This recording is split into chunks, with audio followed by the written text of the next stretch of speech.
T-34 쇼크를 예고하면서 K 엔딩을 저희가 해버리는 바람에 기다리기 굉장히 힘들으셨다는 분들 사과의 말씀드리겠습니다. 저희는 여러분들을 좋아합니다. 여러분들 저희를 좋아하십니까? 그렇다면 좋아요. 그리고 얘기 안 하면은 이 숫자가 이게 차이가 많이 나더라고요. 예, 부탁드리겠습니다. 그런 분들을 위해서 저희가 보답할 기회를 받았습니다. 준비 많이 해오셨죠? 네, 뭐 최선을 다했어. 오늘 뭐 아주 그냥 세트로 구매를 하셨다고요? 이게 사실 우리가 T-34나 KV 쇼크에 대해서는 앞에 조금 얘기를 좀 몇 번 했었어요. 처음에 있었죠. 예. 소련군의 괴물 같은 전차에 대해서 얘기했었는데 그 중에서도 가장 뭐니 해도 쇼크 중에 으뜸 쇼크는 바로 T-34 쇼크입니다. 이미 브로디 전투에서 엄청나게 많은 T-34가 나오면서 독일군한테 충격을 줬었거든요. 근데 KV 때 충격 받았지만 네. 사실은 그 충격이 금방 사라진 게 가만 놔두면 멈춘다. 네. 이래서 사실 쇼크가 없어진 줄 알았거든요. T-34는 좀 다릅니다. T-34는 굉장히 달라요. 여기 앞에 T-34가 이렇게 네. 있는데 사실 독일군이 브로디 전투에서만 T-34 쇼크를 겪었냐? 아닙니다. 곳곳에서 겪었거든요. 비슷한 시기에 뭐가 있었냐면은 독일의 제17기갑사단이 드네프르강을 지나고 있었습니다. 이때 이 17기갑사단 한 번도 T-34를 못 본 상태였어요. 그러니까 이거죠. 저 미개한 로스케들 갖고 와놔봤자 저기 앞에 T-26 저런 거다. 저런 거, 이런 거. 깡통 같잖아요, 사실. 네. 깡통. 그런데 갑자기 숲에서 T-34 한 대가 튀어나옵니다. 그래서 이 37mm 대전차포를 날립니다. 딱 날렸죠. 날리자마자 우리 독일군 대전차 사수들이 뭐라고 하는 줄 알아요? 내가 집에다 편지 쓸 게 또 하나 생겼다. 잡았다. 여보, 오늘 나 또 잡았어. 그렇게 쓰려고 하는데 멀쩡한 거예요, 얘가. 오는 거예요. 그래서 뭐지? 그래서 계속해서 연속탄을 날렸습니다. 6발을 날렸는데 다 튕겨요. 팅팅팅 하면서. 이렇게 되니까 2대의 독일군 전차가 이 T-34 앞을 가로막았습니다. 가로막았는데 이 2대를 간단하게 T-34가 날려버리고 진짜? 계속해서 오는 겁니다. 그래서 심지어 대전차포 진지까지 와서 캐터필러로 다 깔아뭉개고 그러니까 27기갑사단 병사들도 엄청난 쇼크에 빠지는 거죠. 이 소문이 이제 파다하게 퍼집니다. 제가 표를 하나 보여드릴게요. 그렇다면 당시에 독일 전차들과 T-34의 차이가 어느 정도였냐. 다른 거 보실 거 없이요. 일단은 주포부터 차이가 많이 납니다. 네. 주포는 얘는 76.2mm 포인데 네. 3호 전차는 50mm밖에 안 돼요. 4호 전차는 75mm였지만 단포신입니다. 단포신이기 때문에 이빨도 안 먹혔어요. 더욱이 중요한 건 뭐냐면 지금 독일군 전차 장갑을 한번 보시면 대부분 수직 장갑입니다. 네. 수직 장갑인데 중요한 게 T-34는 경사 장갑입니다. 이 경사 장갑이 엄청난 방어 효과가 있었어요. 이게 뭐냐면 사실 T-34 자체 전면은 장갑 두께가 초경은 45mm밖에 안 돼요. 네. 45mm밖에 안 되는데 60도 경사가 있었거든요. 그런데 이게 60도 경사 장갑이 이걸 제공하는 효과는 사실 피탄이나 뭐 이런 것도 해서 방어력이 70에서 90mm 이상의 효과가 있었습니다. 그래서 엄청난 효과였고요. 보통 우리가 보면 저렇게 앞에 뾰족한 저 탄이 네. 훨씬 빨리 나가고 관통력도 좋다고 생각합니다. 그렇죠. 근데 저거는 이제 수직 장갑에서 그렇고 만약에 저렇게 경사 장갑이면 네. 저게 저렇게 위쪽으로 튕겨나갈 확률이 굉장히 많습니다. 그래서 경사 장갑의 효과가 있으려면 아래쪽 같이 약간 뭉툭한 탄이 훨씬 더 효과가 있어요. 근데 저렇게 뭉툭한 탄은 일반적으로 대량 보급해서 사용하는 탄은 아닌 거죠? 아니요. 그러니까 대량 보급해서 사용할 수는 있는데 문제는 뭐냐면 저렇게 하면 공기역학이 문제가 되죠. 공기역학이 문제가 되죠. 그렇기 때문에 저 뭉툭한 탄 앞에 오른쪽 보시면 뭐예요? 앞에 이렇게 뾰족한 캡을 씌웁니다. 네. 캡을 씌우게 되면 날아갈 동안은 공기 저항을 덜 받고 부딪힐 때 그 가벼운 캡이 깨지면서 네. 뭉툭한 탄이 경사 장갑을 뚫고 들어갈 수 있죠. 이건 보통 APC탄, Armored Piercing Cap라고 해서 APC탄이라고 하는데 사실 2차 세계대전 때 이 APC탄은 좀 보편적이었어요. 보편적이었지만 초반에 독일군 지휘관들이 이 KV나 T-34를 굉장히 예외적인 전차에 객관했었어요. 네. 굉장히 예외적이다라고 했는데 문제는 특히 이 T-34가 대량 보급형이었습니다. 그렇죠. 예. 근데 수학을 따져보면 네. 소련이 독일보다 수학에 대해서 과학에 대해서 발전한 나라는 아니잖아요. 근데 왜 독일은 경사 장갑을 안 쓰고 소련이 먼저 쓸 수 있어요? 원래 근데 이 전차를 만들 때 전투실을 만들 때 수직 장갑을 하면 전투실 여유 공간이 좀 큽니다. 생산도 쉽고요. 실내 운전자를 위한 안락함이 예. 생기는군요. 그 점도 있고 저렇게 경사를 많이 주게 되면은 위가 좁아지잖아요. 가장 중요한 것이 큰 포를 얹기 위해서는 포탑 둘레, 이걸 포탑 링이라고 하는데 네. 포탑 링이 넓어야 돼요. 그래야지 큰 포탑과 강력한 대포를 얹을 수가 있죠. 네. 근데 경사를 주게 되면 위가 좁아지니까 포탑 링이 작아져요. 실제로 저 T-34는 포탑 링 사이즈가 한 1.4m 정도밖에 안 됩니다. 지름이. 반면에 이쪽에 보시면은 3호 전차나 4호 전차는 딱 봐도 수직이니까 위가 훨씬 넓잖아요. 그렇죠. 그렇기 때문에 그만큼 더 화력을 키우기가 유리하죠. 그렇게 따지면 경사장갑이기 때문에 이 지름이 좁아지잖아요.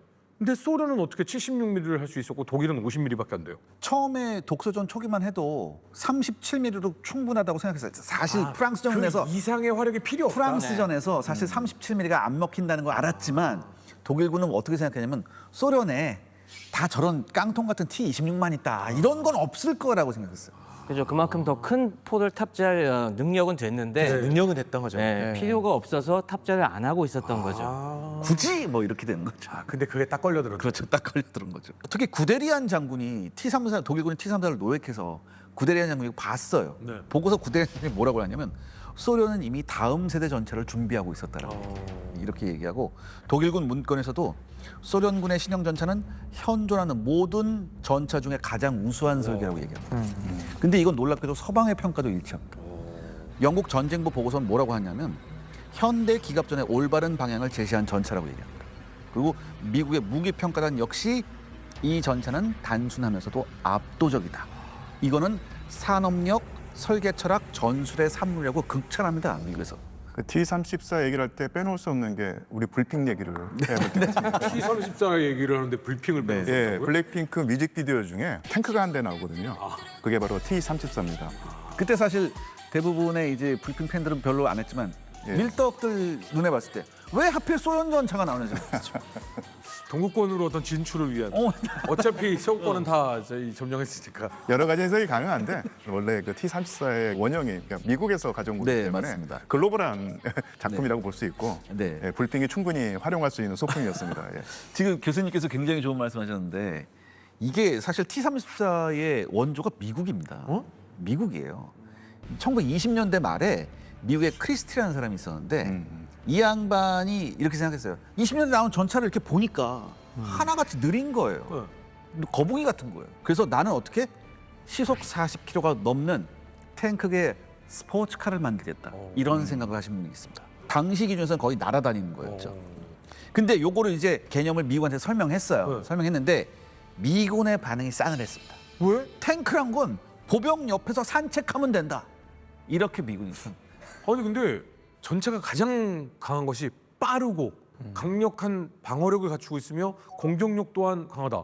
이것이 전차의 기본 요건 아니에요? 그렇죠. 네. 근데 느린 게 좋다라는 건 뭐예요? 이때까지 전차의 교리가 뭐냐면 보병 보병이 옆에서 왔다 보병을 지원하는 거예요. 이때는 지금의 전차의 개념이 아니었군요. 그렇죠. 제일 좋은 거는 방어력, 맷집이 있으면 좋죠. 네. 그래서 몇 대만 구입하고는 구입한 것도 쓰지도 않고 창고로 보내 일단 이렇게 됩니다.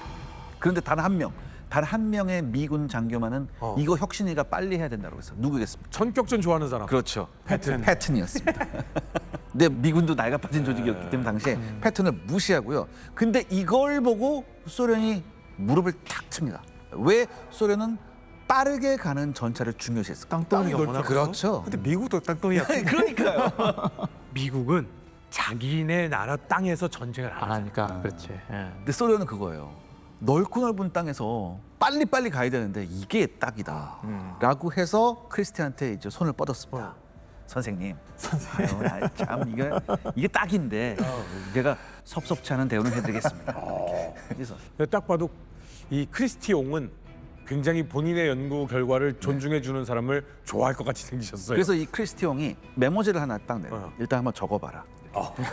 불러봐. 네, 그래서 선제시요. 네, 다 이렇게 하니까 한 2장 정도 더 써야 될 것 같은데 그래서 2장이 문제겠습니까? 이렇게 된 거예요. 10장도 더 쓰기. 예. 그 와중에 밀당을 하네요. 예, 그렇죠. 아, 이거 보통 분이 아니십니다. 아, 이거 생긴 거 보세요. 깐깐하게 생기셨잖아요.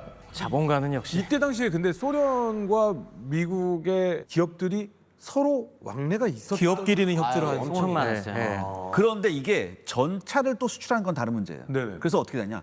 농업용 트랙터로 바꿔. 아 트랙터. 하긴 전차의 시작은 예, 트랙터였으니까. 농업용 트랙터로 딱지를 바꿔가지고 몰래 팔아봤는데 아직 국교가 맺어지기 전이다 보니까 그러니까 이 인간 당시가 산업 대공황 직후라는 걸 생각해 보세요. 대공황이니까 미국 내에서 물건이 안 팔리다 보니까 수출도 외국에서 해야 되죠. 짭짤하게 이제 뭘 부르면은 우린 땡큐지 하면서 막 열심히 가서 기술 지도도 해주고 이것저것 기계도 많이 팔아먹을 수 있잖아요. 흥미로운 사실은 그 미국이 자랑하는 생산 체제가 포디즘인데요. 포디즘에 가장 매혹된 두 나라가 나치 독일과 소비에트 연합이었어요. 네.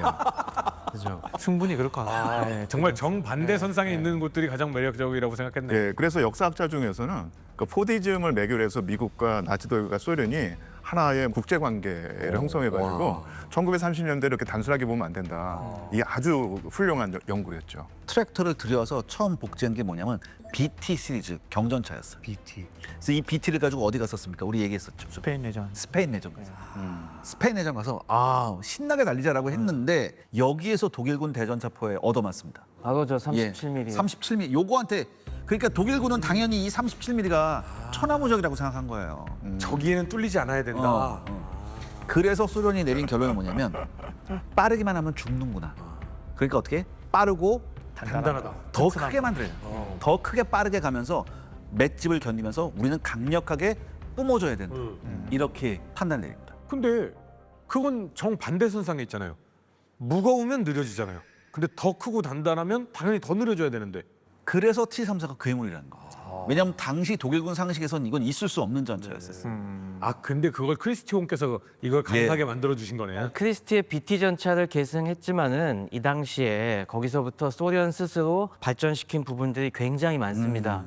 방금 얘기해 주신 것처럼 스페인 내전에서 37mm 대전차포에게 호되게 당한 다음에 이미 소련은 1937년 이제 4월 달에 BT 갖고는 안 된다. T-20몇 것과 안 되니까 차세대 전차에 대한 요구 사항을 내놓거든요. 거기서 딱 적시한 것이 뭐냐면은 포도 우린 최소 76mm 이상을 넣어야 되고 그다음에 방어력도 너무 지금 종이 장갑이다. 당시 소련이 쓰던 건 45mm 포였거든요. 37mm랑 거의 비슷한 최소 45mm 대전차포의 공격을 1000m 밖에서는 막아낼 수 있게 이 요구를 갖다가 딱 제시를 합니다. 그러니까 그걸 맞추기 위해서 그때부터 소련의 엔지니어들이 엄청나게 고민을 하죠. 그래서 이 크리스티의 설계상을 이어받은 코슈킨이라는 전차 설계자가 있었는데 이 사람이 이걸 갖다가 맞추기 위해서 갖은 고민을 하다가 만든 게 저 T-34의 디자인인 거예요. 이게 딱 생각해 보세요. 당연히 장갑을 떡장갑을 해갖고 이 KV처럼 크게 하면은 방어력을 키울 수는 있어요. 그럼 이건 너무 무거워지겠죠. 속도가 느려지죠. 그리고 속도도 느려지고 무엇보다도 그 당시 소련 기술로는 큰 엔진과 변속기를 만들기가 어려웠어요. 그러니까 이게 무게를 한정없이 늘리면 안 돼. 그러면서도 방어력을 갖춰야 되니까 고민하다가 경사장갑으로 간 거예요. 45mm만 갖고도 너무 이렇게 무거워지지 않으면서도 충분히 방어력을 갖추게. 그러면서 저 엔진도 스페인 내전에서 겪은 또 중요한 교훈이 뭐냐면은 그 당시 또 37mm만큼 많이 당하기 시작한 게 뭐였죠? 몰로토프 칵테일. 그렇습니다. 그 당시부터 화염병에 의해서 많이 당하는 걸 깨달았어요. 러시아제 전차들은 화염병에 많이 당했었죠. 그 당시에는 가솔린 엔진을 탑재하고 있었기 때문에 불이 이게 잘 붙었어요. 근접전에서 너무 불이 잘 붙는다. 할인골에서도 맞아요. 하라강 전투에서도 일본군의 화염병에 너무 많이 당하니까 가솔린 엔진은 몹쓸 물건이다라고 해서 그때 디젤 엔진으로 넘어가고 400마력 엔진이 개발되면서 그걸 막 우겨 넣으려고 고민하다가 나온 게 저런 디자인인 거죠.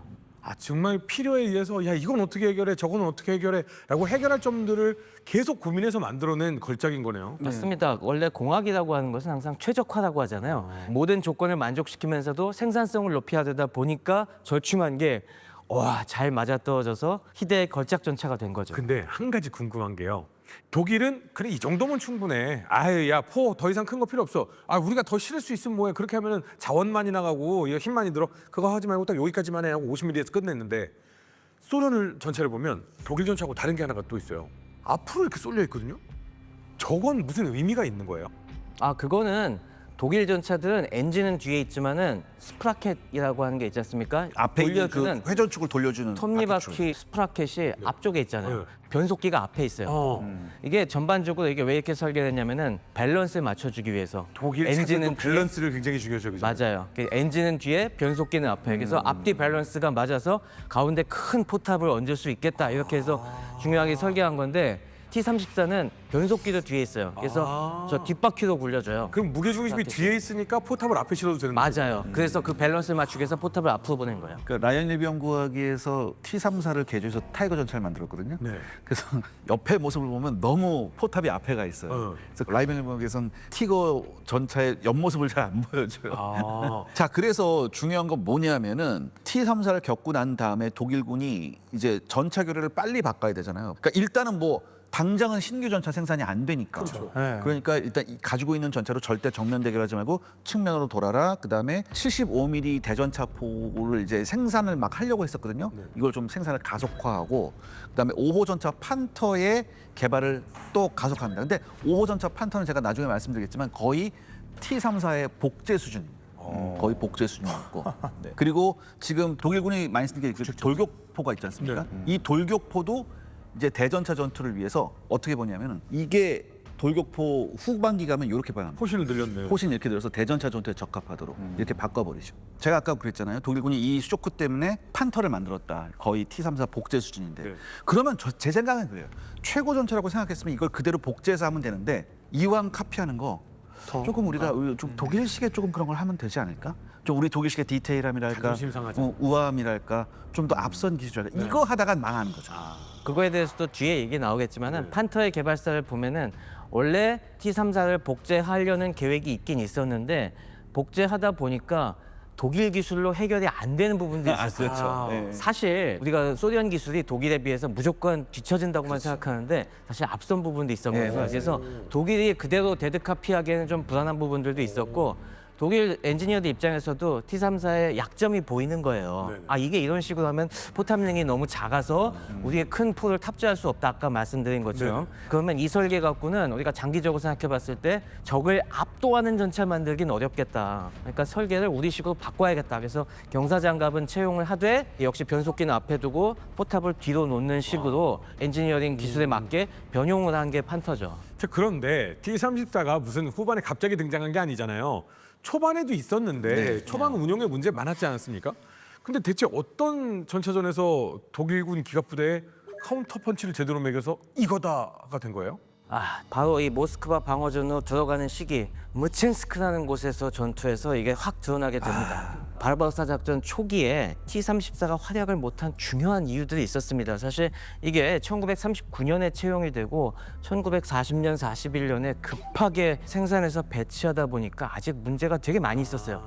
이를 단적으로 보여주는 게 무슨 통계가 있냐면은 1941년 6월 1일 일일자 통계에 보면은 그 당시에 전선에 T-34가 총 892대가 지급이 됐었는데 그 중에 845대가 아직 한 번도 주행해보지 못한 상태예요. 이거 뭐냐면 그대로 받아온 상태에서 각 일선 부대에서도 보관해놓고 있었다는 얘기예요. 그럼 움직일지 안 움직일지도 모르는 거네요, 아직은. 이때 교범도 없었습니다. 그렇죠. 한마디로 차는 받았는데 매뉴얼이 없는 거예요. 전차병들 들어가서 이건 뭐지? 이렇게 이거 눌러볼까?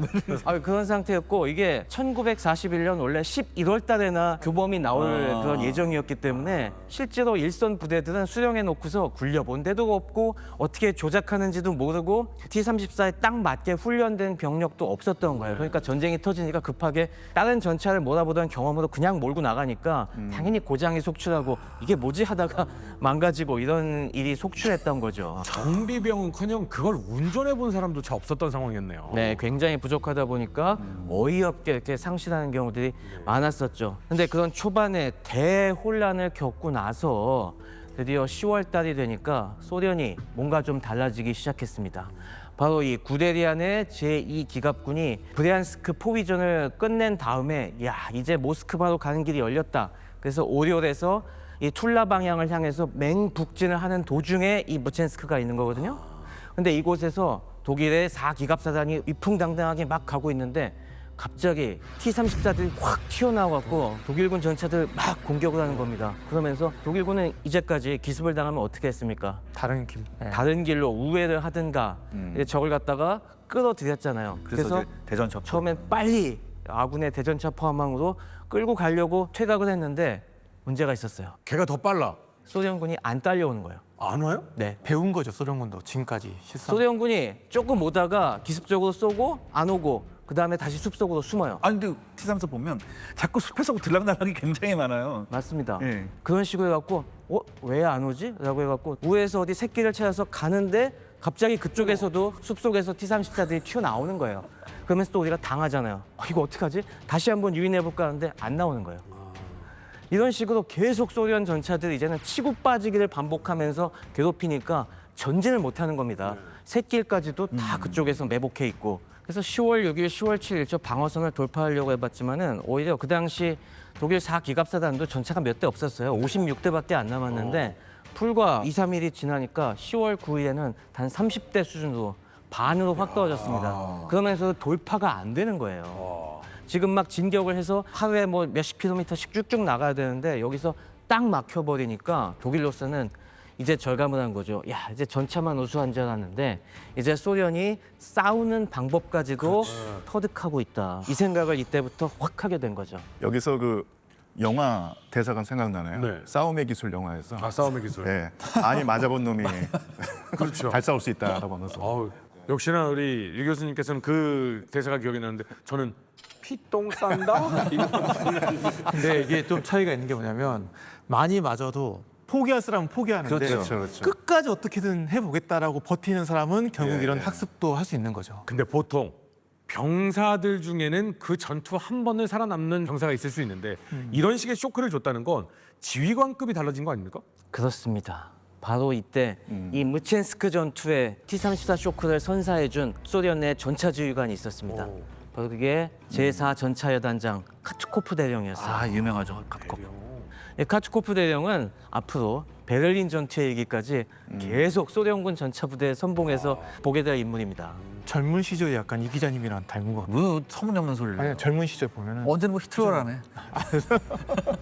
근데 카츠코프 대령이면 이 시절에는 굉장히 고위급 장교가 아니라 젊은 장교 축에 속하는 사람이었던 거예요. 예, 1900년생이거든요. 네. 그러니까 이 당시에 그러니까 40대 초반이죠. 한참 넘칠 때는 그래서 뭐 말 나온 김에 살짝 그 이력을 말씀드리면 아주 전형적인 붉은 군대 장군입니다. 1900년에 태어나서 상트페테르부르크에 가서 공장 노동자가 되고 1917년에 혁명에 참여하고 내전 때 붉은 군대에 들어갔는데 주코프랑 비슷하게 기병대원이 됩니다. 그리고 전강기 때 기갑 전술을 개발하고 연구하는데 이제 힘을 쏟아가지고 선봉장이 되죠. 예.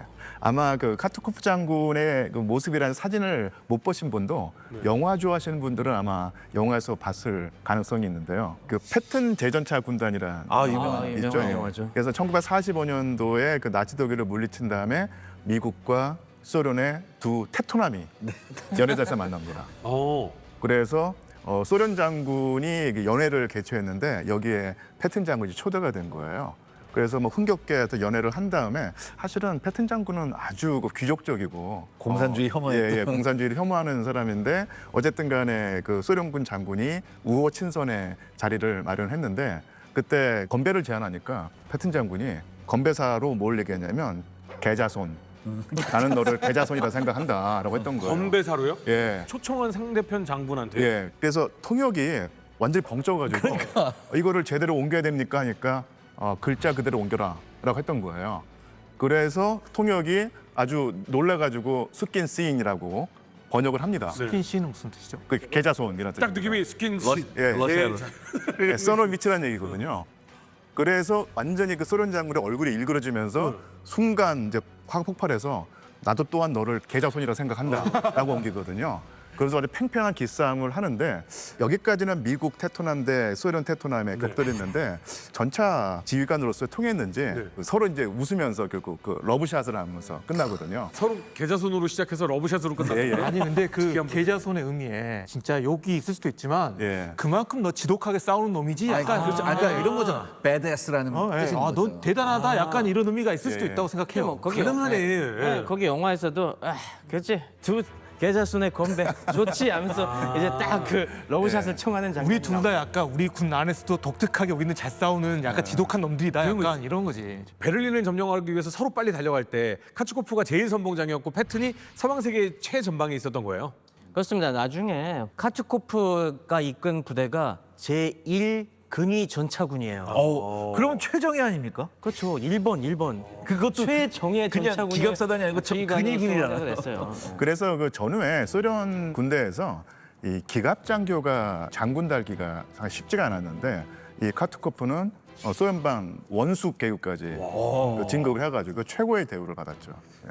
그런데 지금 제1근위 전차군의 선봉이 되기 전까지 네. 사실 이 자리가 굉장히 중요한 거잖아요. 이 자리가 갑자기 나타나지는 않았을 거죠. 뭔가의 계기가 있으니까 이렇게 발전한 거 아닐까요? 맞습니다. 사실 그게 되게 중요해요. 저희가 우크라이나 초반 전투에서 브로디 전투 굉장히 중요하게 설명드렸는데 카투코프가 그때 그 브로디 전투에 참가했습니다. 그때도 뭐 쇼크 그때도 네. 전차 사단장으로 그러니까, 예. 이미 기갑부대에서 꽤 지위가 있어갖고 전차 사단을 하나 이끌고 있었는데 그 사단은 사실 최신 전차 많이 받은 건 아니었고 주 무장이 BT 전차였어요. 그러니까 경전차로서 독일군에게 부닥치다가 아주 탈탈 털려 나갔죠. 하지만 그 뒤에 이제 포위에 걸려들지 않고 비교적 키예프 쪽으로 성공적으로 퇴각전을 펼치면서 그때 뭔가 깨달은 거예요. 그때 카츠코프가 인식한 게 뭐냐면은 우리 소련군 전차부대의 실력으로는 아직 독일 기갑부대를 상대할 수 없다. 정면 승부는 무모한 것이다. 이걸 정확히 깨달은 거예요. 나를 알았네. 그렇죠. 그러니까 우리가 실력이 없다는 걸 딱 인식을 하니까 그 다음에 어떻게 해야 되겠어요?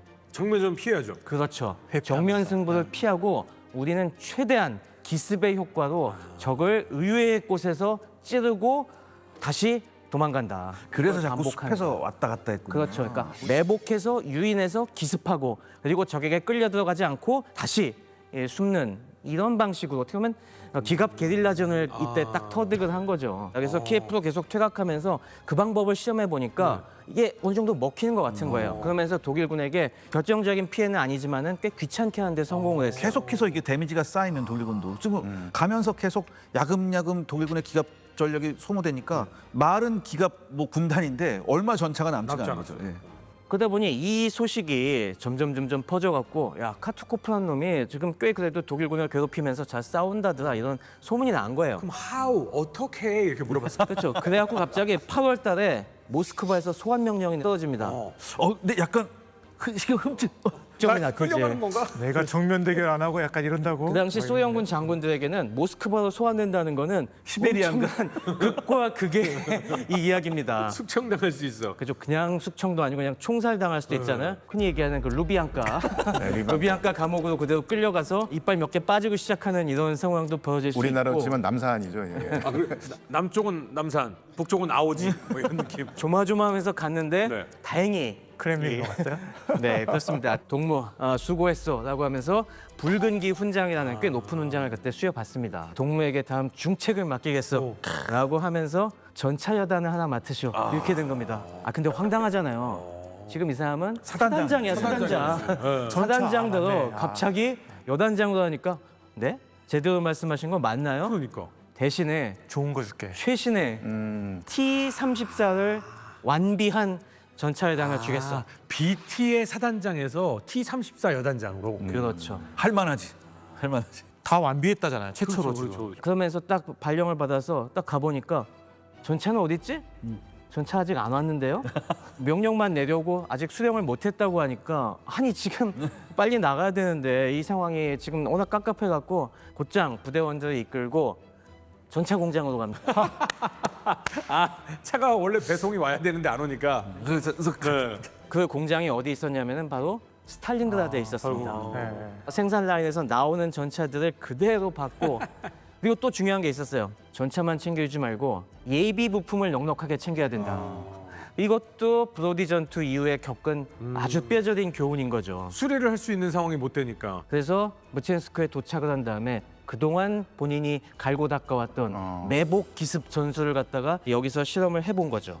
자, 그런데 현장에서 항상 적응력이 굉장히 좋았던 건 독일 장교들이었잖아요. 네. 지금 이 상황을 패닉으로 받아들이고 후퇴할 이 장교들은 아니거든요. 그러니까 신규 전차가 나오려면 시간 많이 걸리고 기존의 3호, 4호 전차 개량하려도 시간 많이 걸린다. 그때까지는 현장에서 소련 T-34 전차를 잡을 수 있는 급조한 무엇인가가 필요하다고 해서 대전차 자주포들이 나오기 시작합니다. 그래서 이미 도태된 1호 전차나 2호 전차, 그리고 체코에서 노획한 38T 전차, 그리고 프랑스에서 노획한 전차 같은 것도 포탑 날려버리고 그 위에다가 7.5cm 대전차포를 올려요. 그래서 만든 게 독일군의 대전차 자주포 시리즈입니다. 한번 보시면 아, 저렇게 생긴 것들이 그래서- 이제 등장하는 거구나. 그렇죠. 이렇게 되는데 이게 사실 급조한 겁니다. 그러니까 쉽게 말해서 독일군의 대전차 자주포는 현장에서 급조했다고 보시면 돼요. 자주포인데 상대방의 전차를 잡기 위해. 그렇죠. 근데 보시면 이게 그냥 위에다가 철판 두른 거예요. 그러니까 네. 방어력은 제로입니다. 포탑이 아니라 그냥 예. 철판이네요. 예, 그다음에 좌우로 이렇게 돌아가지도 않아요. 근데 안 돌아가면 정말 맞추기 쉽지 않을까? 어쩔 수 없죠. 이거 돌아가게 하면 이거 전차 만드는 게 낫지. 약간 미세 조정은 가능한데 크게 돌릴 때는 차체 전체를 돌려야죠. 포만 좌우로 12도 정도 돌아갑니다. 이렇게 되는데 나머지는 안 되고 더욱이 중요한 건 뭐냐면 이게 급히 만들다 보니까 오픈탑이에요. 이 오픈탑이 되면 열려 있구나. 주변에 포탄이 떨어지거나 네. 아니면 소련군 보병이 붙어서 수류탄을 던지게 되면 큰일 납니다. 그러니까 그 이후에 그럼 나온 게 뭐냐면 너무 급조했잖아요. 네. 그렇기 때문에 제대로 된 적 전차 사냥꾼을 만들어야겠다고 해서 나온 게 자, 이 3호, 4호 너네 다 가. 다 가. T-34도 못 예, 잡는 것 다 가. 그다음에 너 돌격포 너도 가. 이렇게 되는 거죠. 얘도 가고 그 다음부터 나온 게 이게 44년 후반부터 나오는 건데 제대로 된 전투실을 갖춘 하지만 포탑은 없는 전투실만 같은 이런 구축 전차가 나오게 됩니다. 특이하게 생겼네요. 구축 전차가 나오는데 이 구축 전차는 만드는 모토가 딱 하나입니다. 실루엣을 낮게, 최대한 실루엣을 낮게 한다. 그리고 아까 제가 말씀드렸던 이 돌격포도 대전차 전투에 적합하도록 이렇게 바뀝니다. 아, 포신을 예. 들리고. 그래서 가면 갈수록 독일군 기갑부대 내에서 비중이 이 두 개가 굉장히 많아집니다. 그러니까 독일군 기갑부대 딱 했을 때 대부분 이렇게 포탑이 돌아가는 전차가 많았겠지라는데 독일군 기갑부대의 거의 절반 이상이 이런 식의 전차 킬러로 변합니다. 경사 장갑도 있는데다가 차체가 굉장히 낮아서 네. 맞추기 굉장히 까다롭게. 예, 맞추기 힘들었어요. 맞아. 해처는 참 양면적인 전차죠. 저게 진짜 경사 장갑이 심하다 보니까 네. 그리고 굉장히 작아갖고 저것도 매복에 적합하고 네. 도탄 효과도 굉장히 좋았는데 문제는 저게 한 번 뚫리면은 그대로 전원 사망하는 아주 좀 끔찍한 일도 많이 별명이 봤어요. 강철의 관입니다. 그 근본적으로 전차가 이제 운용 방법도 지금 소련이 계속 좋아지고 있는데 생산량이 소련이 독일을 능가하는 겁니다. 그렇죠. 그러니까 41년 후반기 마지막 분기 동안만 놓고 보더라도 소련이 독일을 압도하는데 뭐 구체적 데이터를 보면 T-34만 무려 한 765대를 생산했거든요. 그러니까 T-60 같은 경우는 1,400여 대를 압도적으로 생산을 해 가는데 독일은 여기에 맞설 방법이 근본적으로 없었다. 뭐 88mm 대공포가 있긴 하지만 이거는 방어할 때 훨씬 그렇죠. 더 유리한 거고 순발력이 없는. 예, 계속 가고 있는 상황에서 이름 자체가 대공포잖아요. 그렇죠. 그러니까 소련군이 또 피해버리고 하면은 네. 별 방법이 없는 거예요. 게다가 가장 어떻게 보면 전차를 잡을 수 있는 독일한테는 현실적인 수단은 제가 보니 공군력인데 네. 스투카나 아니면 여러 가지 독일의 공군력도 점점 줄어들고 있고 전차 잡기가 사실 쉽지 않습니다. 전차를 잡으려면은 저고도로 날아야 되고 헬리콥터가 있어야죠. 그러면 상대방의 대공포에 또 네. 화망에 걸려버린다. 걸려버리고 효과가 미비하기 때문에 결국 지금 말씀하신 대로 새로운 전차가 나오지 않는 이상 이렇게 하는 거는 다 임시 방편이고 사실상 41년 후반기에는 방법이 없지 않을까 약간 이런 생각까지 드네요. 이야기 들어보면은. 그러니까 41년 후반에 가면은 모스크바 가까워지면서 숲이 많아지다 보니까 보통 전차를 격파하기 쉬운 건 도로에서 이동할 때거든요. 그렇죠. 그런데 이걸 다 철저하게 야간에만 이동을 하고 낮에는 숲에다 숨겨놓으니까 비행기에서 숲에 숨어있는 전차 찾기 되게 어렵거든요. 불가능하죠 거의. 예. 자, 모스크바로 가는 직행길 최후의 방어선 상황을 한번 살펴보도록 하겠습니다. 독일군 입장에서는 뚫어야 되는데 지금 생각해 보면 뭐 독일군이 지금 불리한 것처럼 마치 느껴지지만 네. 지금 최악의 상황은 소련입니다. 그렇죠. 지금 브리안스크 지금 벼지마 이 포위망에서 소련군 그렇죠. 지금 100만 명의 지금 손실을 그렇죠. 입게 된 상황에서 모스크바가 모스크바를 지킬 수 있는 최후 병력을 다 이따 쓴 거거든요. 네. 그럼 소련 입장에서는 이제는 모스크바가 지금 풍전등화의 상황인 그렇죠. 거고 그렇기 때문에 소련은 어떻게든 모스크바를 방어할 수 있는 그 시간을 벌기 위해서 지금 뭐라도 해야 되는 상황인 겁니다. 그렇기 때문에 소련군은 모스크바 앞에 한 90에서 110km 전방에 방어선을 만들게 돼요. 근데 이게 모자이크스 방어선인데 사실 방어선은 한 총 길이가 220km 정도 되거든요. 근데 실제로 지금 병력 자체가 동원할 수 있는 게 9만 명 정도밖에 안 돼요. 그러다 보니까 그 방어선을 다 깔아주고 병력을 배치할 수 있는 게 아니라 교통의 요지를 중심으로 방어를 일단 해놓겠다. 네. 그럼 우리가 생각하는 건 무진장한 인적 자원의 소련군이 아니네요. 네, 그게 지금 좀 생각해 보면은 소련군이 전쟁 초반에 한 500만 명쯤 됐다고 했고 네, 네. 제가 깜짝 놀랐던 게 유 교수님께서 1,400만 명을 동원할 수 있다. 예, 예. 그래서 제가 이게 가능해요? 막 했던 그런 기억이 있는데 초반부터 예비들이 엄청나게 썼습니다. 아, 그리고 초반부터 어마어마한 손실을 계속 입게 되다 보니까 10월 무렵에 소련군의 총 병력이 대략 한 800만 명쯤 됐어요. 또 아직 있네 800만. 네, 그런데 문제는 모스크바 방면의 방어 병력인데 독일군이 포위전할 때 비아즈마나 브리안스크에서 막기 위해서 120만 명을 그렇죠. 투입했잖아요. 근데 이 병력이 지금 붕괴됐습니다. 뭐가 없어졌죠? 저 수십만 명 포로되고 그러다 보니까 모스크바 서쪽에서 당장 방어할 수 있는 병력이 없어요. 거의 소멸된 거죠. 그 결과 혼성부대까지 포함해서 정규군을 합쳐서 보니까 한 9만 명 정도를 모스크바 밖으로 나가서 최대한 시간을 벌 수 있겠구나 이런 이제 통계가 나오게 되는 겁니다. 와, 여지껏 싸웠던 숫자를 생각하면 9만이면 정말 미비한 맞습니다. 숫자네요. 사실상 거의 빈거나 마찬가지였고 바로 이 순간 10월 달에 첫 두 주가 모스크바 방어의 최대 위기였어요. 최대 위기죠. 순간적인 공백이 발생한 갑자기 우리가 다 앞에 몰빵하는 바람에 텅 비어버린 이 상황. 이걸 독일군이 이용하느냐 못 이용하느냐가 그렇죠. 이제 모스크바 전투의 승패를 가르는 아주 진짜 중요한 맞습니다. 시기였죠. 그리고 소련 입장에서도 이거를 그냥 아무것도 안 하고 모스크바 오는 거를 기다릴 수는 없잖아요. 그러니까 어떻게든 중요한 길목에 병력을 배치해 놓은 거예요. 그래서 그냥 우리는 그걸 이어서 방어선을 만들었다고 하지만 사실상 연속된 방어선은 아니고 그렇죠. 시간을 벌기 위한 정말 말 그대로 급조된 방어였다. 단절된 방어선이. 단절된 방어였다. 그리고 축차적으로 어떻게든 상대를 괴롭히면서 지연시켜서 어떻게든 모스크바 방어를 위한 시간을 벌겠다. 이런 개념이었던 거예요. 근데 여기에 9만을 넣었다? 어떤 느낌으로는 최후의 특공대 뭐 이런 느낌으로 지금 나간 거거든요. 9만이. 이들은 풍전등화라는 말이 정말 눈앞에 딱 맞는 상황인데 모스크바 사람들은 야 이거 우리 모스크바 이번엔 진짜 당하는 거 아니야? 이런 생각이 좀 들었을 것 같아요. 계속 비보가 날라오지 않습니까? 그러면서 이제 불안해지기 시작하는 거예요. 그리고 또 이 벼즈마하고 브리안스크에서 대규모 패배를 겪었다는 소식이 들려오니까 더 불안감이 증폭이 되고요. 그다음에 또 어떤 현상이 일어나면 관공서에서 공무원들이 문서를 태우기 시작합니다. 그 연기 보면은 사람들이 예, 굉장히 예. 막 동요하잖아요. 네. 네. 이때 베리아가 어떤 행동을 하냐면요. 모스크바에 있는 식량들을 다 무상으로 나눠줘라라고 했던 거예요. 그게 더 무서운 것 같은데. 예, 예. 왜냐하면 베리아가 판단을 한 거예요. 모스크바가 함락당할 가능성이 높아지고 있다.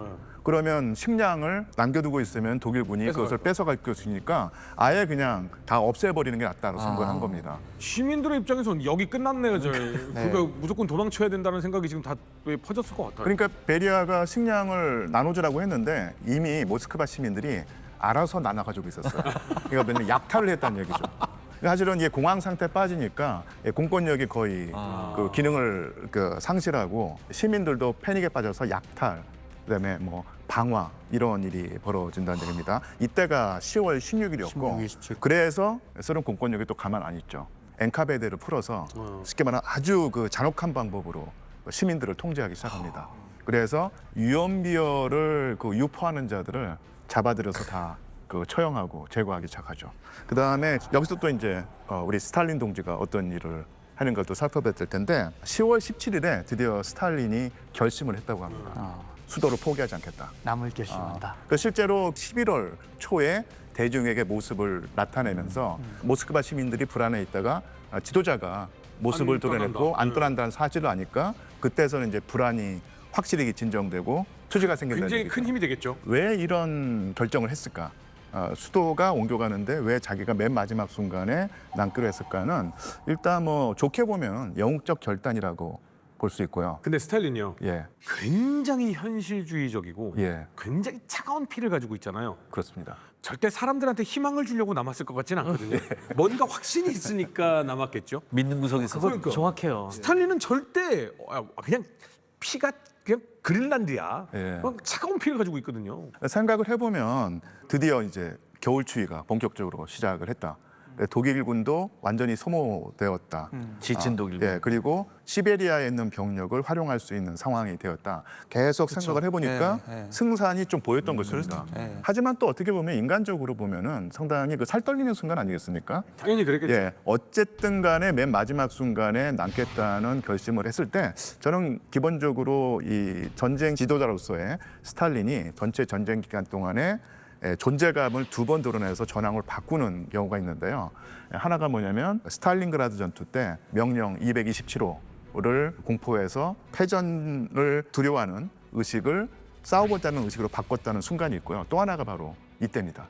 모스크바에 남겠다는 결심을 하면서 자기의 존재감을 드러내면서 전황을 바꾸는 또 그런 역할을 하게 되죠. 확실히 그러니까 자기 자신이 전쟁의 구심점이 되겠다는 생각을 했을 거예요. 그러니까 이게 예. 전쟁 이후에도 분명히 생각했을 거 아니에요. 그리고 너무 낭만적인 그 판단일지 모르지만 자기가 그 존재감을 드러내서 효과가 극대화되는 시점을 기가 막히게 포착하는 거예요. 타이밍. 아, 그럼요. 네. 정치에 달코다는 사이면 승부사 기질이 있죠. 그런데 그래도 95% 이상의 확신은 있었기 때문에 뭔가를 할 사람이라 그렇죠. 그러니까 저는 모스크바에 가깝게 왔다는 소식을 듣고 집단 공황이 왜 오는가를 잠깐 생각을 해봤는데 소련 같은 경우는 그러니까 그 집단 공황이 오는 사이클이라는 게 있습니다. 그러니까 처음에는 헛소문 같은 게 있고요. 네. 그다음에 그게 이제 불확실성이에요. 결국 위협인 겁니다. 내가 죽을 수도 있겠구나. 그다음에 큰일 나겠다. 공포가 전염이 되는 거죠. 그렇죠. 근데 거기에 이제 또 뭐가 생기냐면 사람들이 생각해요. 불확실성이 이제 의심으로 좀 바뀌기 시작합니다. 속고 있는 거 아니야?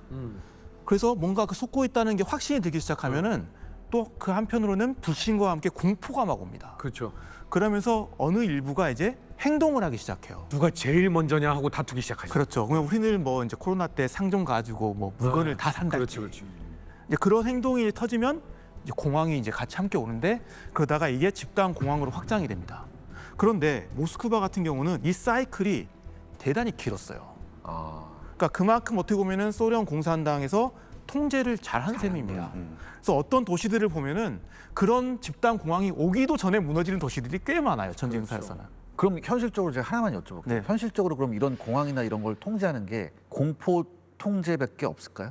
굉장히 잔혹한 방법으로 통제. 잔혹한 거는 공황이 일어난 다음에. 일어난 다음에. 일어난 같은 다음에. 보면 사람이 막 공포에 빠지고 공황에 빠지면 어떻게 해요? 제일 먼저 네.